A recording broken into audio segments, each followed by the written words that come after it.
There's a Spanish proverb that says the belly rules the mind. But maybe there is a better approach than just eating whatever we see before us. As we gather for everyday meals or for that special occasion, how can we enjoy all that delicious food without getting sick later? Well, today some helpful tips on keeping that food safe. My name is Mike Dyes. Now, let's get connected. We get together with family and friends to have a good time, but if we're not careful, the food we bring for all to enjoy can become the worst part of the gathering. Well, today we talk about food safety, especially for the upcoming get-togethers such as the Super Bowl. It may be smaller than in years past, our gatherings, maybe just immediate family, but we still want it to be a safe one. So to help us with that today is Meredith Carothers. She has a master's degree in public health with a focus in community health promotion. Meredith is a food safety expert with the U.S. Department of Agriculture. Meredith, welcome to Weekend Connection. Hi, thanks so much for having me. With an emphasis on staying healthy and taking precautions during the COVID-19 pandemic, folks may be scaling back their plans for parties and gatherings, but for those who are still planning to get together, we still need to remember the food safety, don't we? Absolutely. Exactly like you said, no matter how big or small gatherings might be this year, we do still anticipate that plenty of people are going to be enjoying their Super Bowl foods and all of those yummy snacks and things that they usually do enjoy, especially for such a big, fun game. So we have a lot of different food safety tips that we do recommend for people to follow, even though you might be thinking that they are more so like party or gathering foods. They might not need as much food safety attention as other big types of meals. It's not correct. You do still need to focus on food safety. So we'll talk through some of those today with you guys. Sounds good. Speaking of the coronavirus, is there any evidence that it can be transmitted through food? No, so there is no evidence that suggests it can be transmitted through food or food packaging. So we do just recommend to follow our main 4 steps to food safety that we'll go into a little bit more detail with later. And following those 4 steps of food safety will kill any kind of bacteria or will help make your food safe to eat, even with COVID-19 concerns.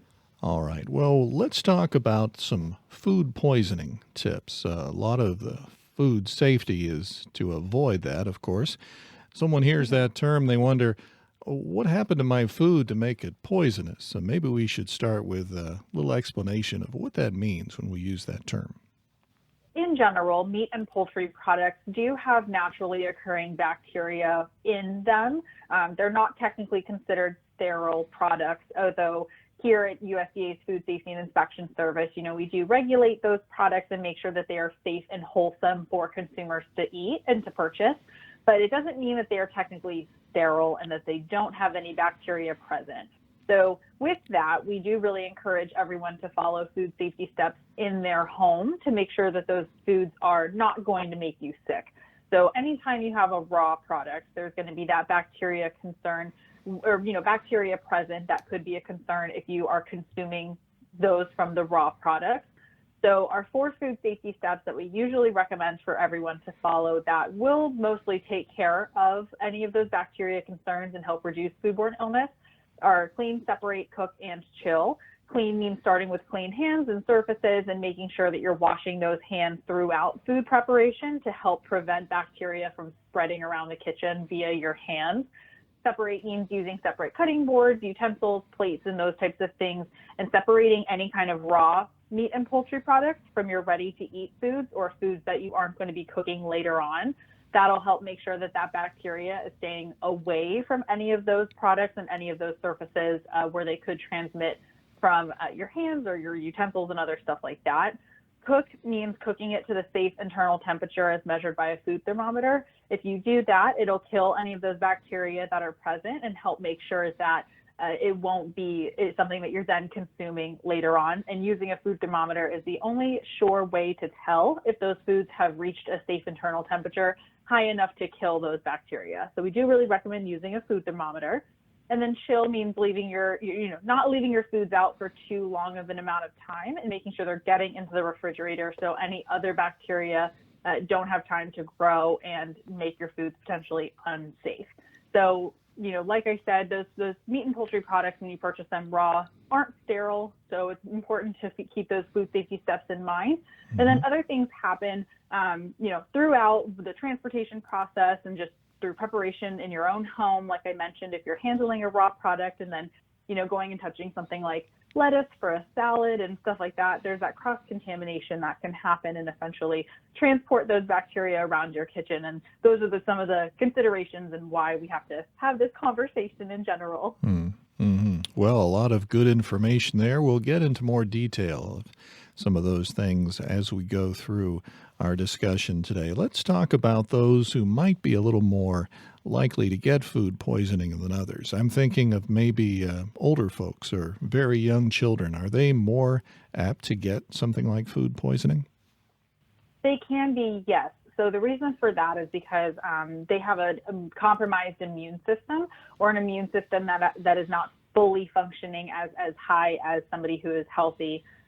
So any, older adults, children, anybody who maybe has cancer or a different type of illness, diabetes, HIV/AIDS, if they're pregnant, those types of things are going to compromise one's immune system. And when you have a compromised immune system, that's putting you more at risk for any kind of illness, and it makes it harder for your body to fight that off successfully. So people who have a compromised immune system are at higher risk of more severe outcomes for a lot of different illnesses, but foodborne illness would count as part of that. I heard once that when people had the flu, when they thought they had the flu, a lot of times it's actually food poisoning. Are the symptoms pretty much the same? A lot of them are very similar, yes. So very common symptoms of foodborne illness are going to be things like nausea, vomiting, diarrhea, aches, chills, fever, and then that comes along with dehydration and stuff like that. So a lot of those symptoms can be very similar, and most times foodborne illness will, kind of pass on its own in your own home, but it can be more severe. It can be worse. It can cause people to reach very severe dehydration states and go through people differently. That does involve medical attention, and it does actually cause about 3,000 deaths annually, unfortunately. So it can be very severe, as like I said, it can also be kind of something that passes on its own in your own home. So because it's such a drastic difference sometimes with those symptoms, is why we want everybody to just try and avoid it altogether and reduce those risks as much as possible whenever you can. We're talking with Meredith Carothers, a food safety expert with the U.S. Department of Agriculture. One of the places we buy our food sometimes is the farmer's market. Maybe an outdoor venue of one type or another where they sell fruits and vegetables. What are some of the things to look for, good and bad, when we go to a place like that? So in terms of food safety, some of the things to really consider are looking for vendors that are keeping their things on ice or keeping their items cold. Bacteria can grow when they are at temperatures, especially between the ranges of 40 degrees Fahrenheit and 140 degrees Fahrenheit. Most farmers markets nowadays are outdoors. So depending on where you are, your outside temperature is more likely going to be in that danger zone range of 40 to 140. So really paying attention to those vendors who are keeping things on ice and keeping them safe, especially when it comes to meat and poultry products. But produce and stuff like that as well oftentimes will keep safer and be good when they're on ice. So looking for site-specific vendors that are keeping their foods safe, well wrapped, things like that. When it comes to quality, a lot of farmers market produce and stuff is great quality and something you can definitely look for. But we really want you to focus on safety and looking for those vendors that are taking safety into account. Sometimes I think about going to the grocery store and buying something, and I think, no, I better not because it's frozen or it needs to be refrigerated pretty quickly. How long can things like fruits, vegetables, frozen products, how long can we keep them in the car before we get home and it's still safe to eat later? There are certain products, including produce, that don't have to be refrigerated for safety, but any kind of perishable food, like perishable meat, poultry product, dairy, all of those sorts of things do have to be refrigerated for safety concerns. So we have a 2-hour rule that we recommend, not having food stay out for more than 2 hours. And that's in that danger zone of 40 degrees Fahrenheit to 140 degrees Fahrenheit. So you really want to try and pay attention, plan your shopping around getting those refrigerated items last. If you know you're going to have a long drive home or you're going to run a few more errands, that's totally fine. But if you're going to do that, we do recommend maybe considering bringing an insulated bag with a few cold sources, like those, cold packs that you can put in the freezer and they're reusable, or bringing some ice for a cooler or for your insulated bags.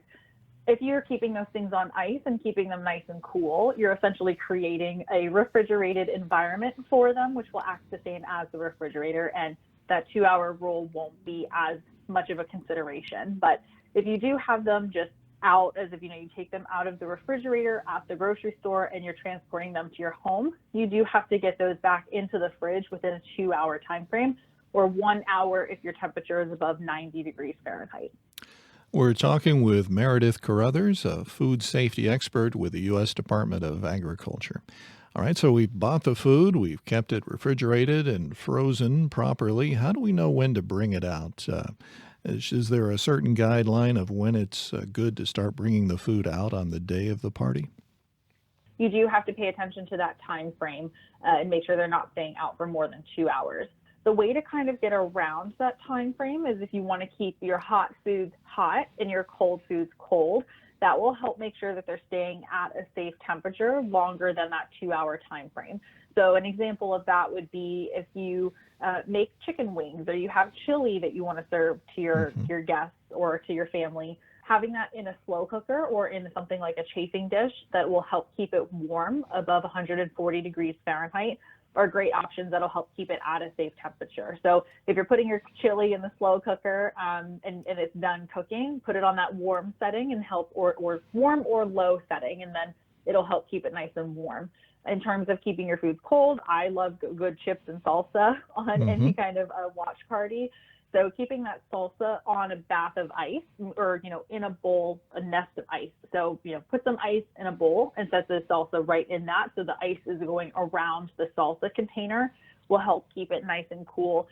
And then another option could be just rotating your foods out. So, if you're getting a big jar of salsa, maybe only put it in a smaller dish, leave that out for people to use, and then either dumping in whatever's left in the bowl and replacing it, or, just continuing to, refill it to make sure that it's smaller portions are getting put out. And those will be great ways to kind of maintain the safety of the food products throughout your gathering and your party. And then in terms of pulling things out to begin with, just keeping that 2-hour rule in mind. Don't pull things out too far in advance unless you have a plan for keeping them hot or keeping them cold as needed. Now, thawing food, there is a problem if we just bring it out and set it on the counter, isn't there? Is it better to keep it in the refrigerator when we're trying to thaw something that's frozen? That's correct. Yep. So thawing at room temperature isn't as recommended because it'll leave that food in the danger zone for potentially too long, or, people oftentimes will forget that they put something out at room temperature and then it's been out for way too long. So our 3 recommended thawing methods that we have are the refrigerator, a cold water method, and then in the microwave. These will help make sure that the product is staying at a safe temperature throughout the entire time of thawing and not put it at risk. So the refrigerator is the safest method if you do have time. It does take quite a while to thaw in the refrigerator, so making sure you have the right amount of time, length of time to be able to thaw in the refrigerator is important. But if you need to thaw it quicker or need a more rapid method, there's always the defrost setting on the microwave, which is totally fine. And then using a cold water bath will help kind of speed up that process as well. If you do use the microwave or cold water, you do have to cook that product immediately after. And then you can go ahead and refrigerate it after that, but it is recommended to fully heat or cook it after you've used one of those thawing methods. If you thaw it in the refrigerator, it's perfectly fine to leave it in there for a little bit of time after it's thawed, or to even refreeze it if you'd like. Well, we're quickly running out of time. Let me ask you about leftovers. Now, we've had all this good food, but some of it didn't get eaten, and I don't like to throw food away, but there is a time to do that. How do we know when it's time to get rid of those leftovers?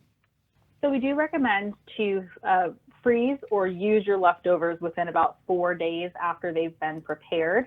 After that time frame, they can potentially start to spoil, or other bacteria might start to grow and make them unsafe. So we do usually recommend to use leftovers within about 4 days, or to freeze them.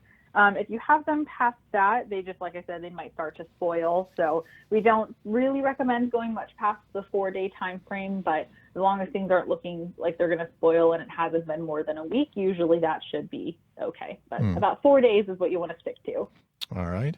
Well, as a way to wrap up what we've been talking about, you mentioned early on there were those 4 things you wanted to emphasize. What were those again?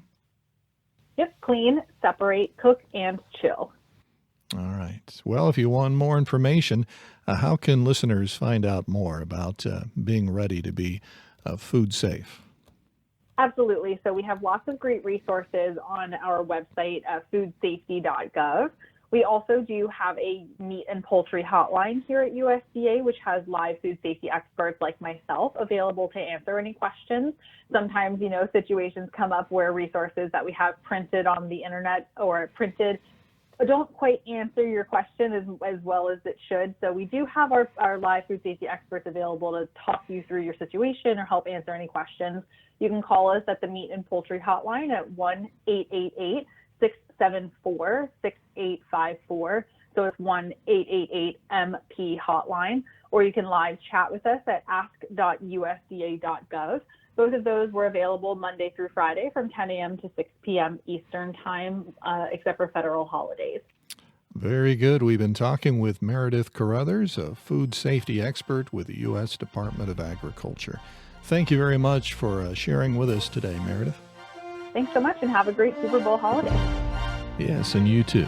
My name is Mike Dines. Thanks for joining us for Weekend Connection. Thank you for listening to this feature, a production of BBN, the Bible Broadcasting Network. BBN provides 24-hour Christian programming, great Christian music, and Bible teaching.